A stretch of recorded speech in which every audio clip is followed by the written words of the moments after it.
Pues efectivamente. En realidad, todo el asunto que tratamos en este canal es bastante fácil de explicar y bastante fácil de entender. Vamos a ver, si profundizamos, la cosa se puede complicar, pues este tema tiene muchas ramificaciones, pero la idea básica es fácil de explicar y de entender.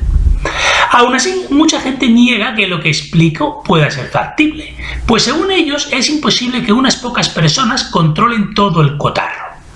Su razonamiento es legítimo, lógico y muy razonable, pero en fin, no solamente esto es así hoy en día, sino que siempre ha sido así. Desde que el mundo es mundo, unos pocos que están en la cúspide controlan a todos los demás. Lo que ha variado con el tiempo, ciertamente, es la escala del territorio y de la población que las familias dominantes han controlado en cada época. Pero antes de proseguir me gustaría comentaros una cosa. Para todos aquellos que dudan que los masones existen, que en realidad son satánicos encubiertos y que lo controlan prácticamente todo, bueno, siempre bajo la supervisión de sus jefes, los banqueros sionistas.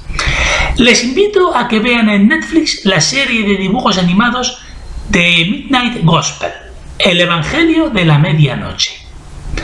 Así funciona la demente mente de los masones, de la élite que dirige nuestros países. Ánimo y suerte, la vais a necesitar. Bueno, pues como iba diciendo, hace ya 2000 años los romanos, o mejor dicho, 10 o 20 familias que vivían en Roma, controlaban la vida de 60 millones de personas alrededor del Mediterráneo. Con el tiempo, la figura del emperador y de los patricios se desprestigió, y hacia el 400 después de Cristo, los obispos católicos, unos cuantos obispos repartidos por toda Europa, tomaron el relevo y gobernaron Europa hasta 1500. Para esa fecha la Iglesia Católica había perdido casi todo su prestigio. Ya veis lo importante que es para los que gobiernan el prestigio, la reputación, la imagen. Trasladado a los tiempos actuales, el marketing. Bueno, pues eso, que hacia 1500 se hicieron con el poder los reyes y los nobles, respaldados eso sí por la Iglesia Católica en el sur de Europa y la Iglesia Protestante en el norte de Europa. Y de esta forma llegamos al periodo que nos interesa. Hacia 1800, los banqueros sionistas, que son unas pocas familias afincadas en Londres, con la ayuda de sus fieles colaboradores o empleados, los masones, iniciaron el asalto al poder. Primero se hicieron con el control de Inglaterra y de Holanda, y desde allí organizaron la Revolución Francesa de 1789. Si bien, para hacerse con el control de Francia, antes tuvieron que derrotar a Napoleón, lo que no fue tarea fácil. A partir de ahí, entre 1815 y 1945, el resto de países fueron cayendo uno a uno, algunos sin apenas presentar oposición, otros tras una feroz resistencia, hasta el punto de que necesitaron 2 guerras mundiales para someter a las naciones más díscolas y rebeldes. En 1945, un poco antes en realidad, unas cuantas de esas familias de banqueros sionistas se trasladaron de Londres a Nueva York. Y desde entonces, desde esas 2 ciudades controlan el mundo, aunque a muchos les cueste creerlo. Permitidme un inciso. La década de 1930 es muy interesante, porque hubo movimientos muy bruscos e inesperados en el inmenso tablero de ajedrez que es nuestro mundo. En 1930, los banqueros sionistas controlaban todo el planeta. Todo. Excepto la Italia de Mussolini y Japón.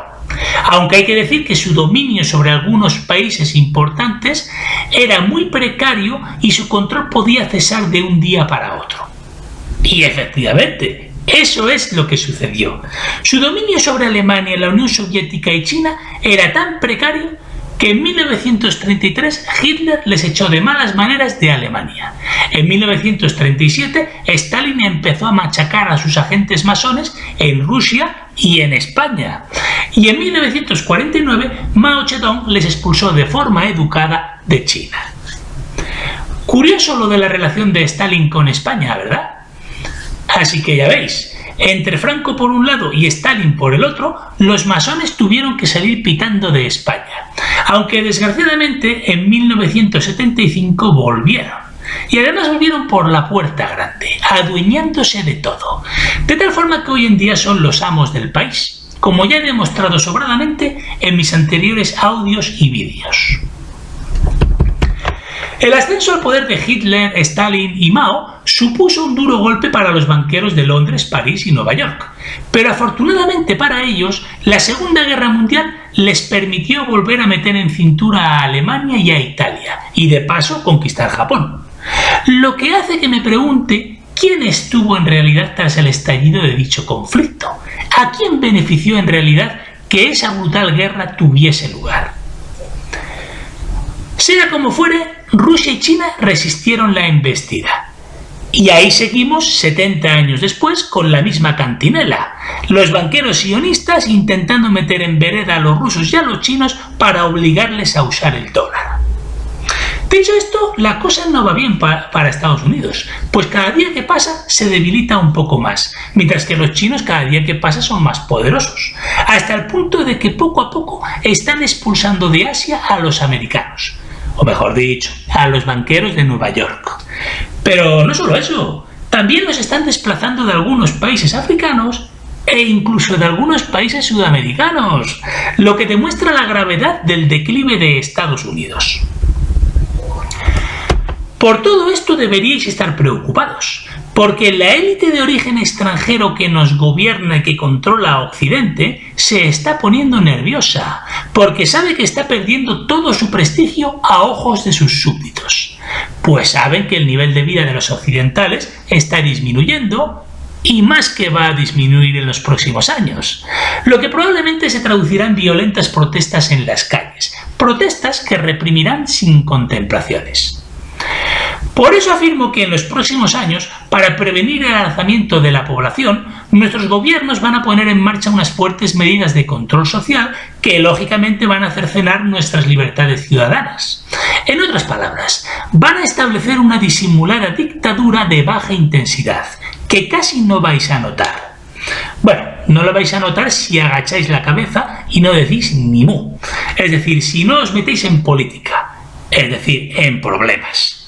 Lo que implica aceptar sin rechistar el descenso de vuestro poder adquisitivo y de vuestro nivel de vida, e incluso aceptar limitaciones de movimiento y en vuestra libertad de expresión y de asociación. ¿Os suena de algo todo esto? La cosa está bastante calentita y aquí puede pasar de todo. Incluso no se puede descartar que Estados Unidos finalmente ataque a China, con todo lo que ello implica. No obstante, lo más probable es que los banqueros sionistas acepten su derrota en Asia y se centren en apuntalar y asegurar su poder en su bastión, es decir, en Estados Unidos, en Europa y en Sudamérica, estableciendo, como digo, regímenes autoritarios con apariencia de democráticos. Para conseguir este objetivo, lo primero que van a hacer va a ser manipular de forma masiva las elecciones. Hasta ahora nunca les ha hecho falta manipular las elecciones porque la gente votaba de forma voluntaria a los partidos que ellos controlan. Pero ahora la gente está empezando a votar a partidos indeseables. Por eso tienen tanto interés en informatizar los procesos electorales y por eso promueven el voto por correo, pues son cosas que les facilitan manipular las elecciones a su antojo. Y no podemos descartar que si esto no funciona, empiecen a ilegalizar a los partidos políticos que les molesten, incluso a partidos que obtengan varios millones de votos, pues su hipocresía no conoce límites. En fin, buena suerte en los próximos años, la vais a necesitar. Yo voy a ir poniendo fin a este canal, pues no tengo ganas de llamar demasiado la atención de esta gente. Pues ya no falta mucho para que comience más en serio la represión de los disidentes. Lo siento, pero yo no tengo vocación de mártir y tampoco creo que esta sociedad merezca que yo me sacrifique por ella. Más bien soy de los que piensan que va a tener lo que se merece, pues una sociedad que lleva tantos años aceptando ser gobernada por una élite satánica no es merecedora de ninguna compasión.